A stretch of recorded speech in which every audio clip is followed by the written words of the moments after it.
বরানগরের স্বর্ণ ব্যবসায়ী খুনের ঘটনায় এলাকায় আসলেন বিজেপি নেতা সজল ঘোষ। এলাকার স্বর্ণ ব্যবসায়ীদের সাথে কথা বলেন তিনি, পুরো ঘটনা শোনেন এবং ঘটনাস্থল ঘুরে দেখেন। ক্রেতা সেজে স্বর্ণ ব্যবসায়ীদের খুনের ঘটনায় যথেষ্ট চাঞ্চল্য ছড়িয়েছে বরানগর এলাকা জুড়ে।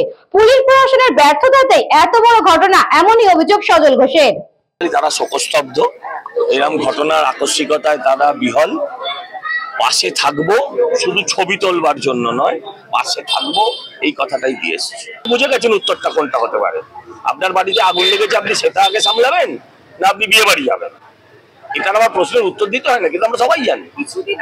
এখন যদি বিবেকবোধ বুদ্ধিহীন হয়, এখন যার যেটা কাজ তিনি সেটাই প্রায়োরিটি দেবেন। কি হয় অনেক সময় নিজের লোকেরাও নিয়ে চলে যায়, সেগুলো তো অন্য বিষয়, সেখানে সরকারের দায়বদ্ধতা নেই।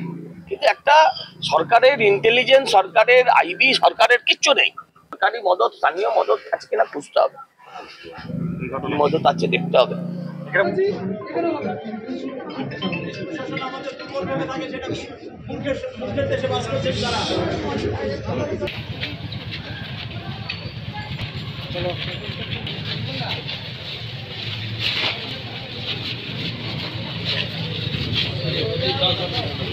St. Augustine's Day School, Barakpur.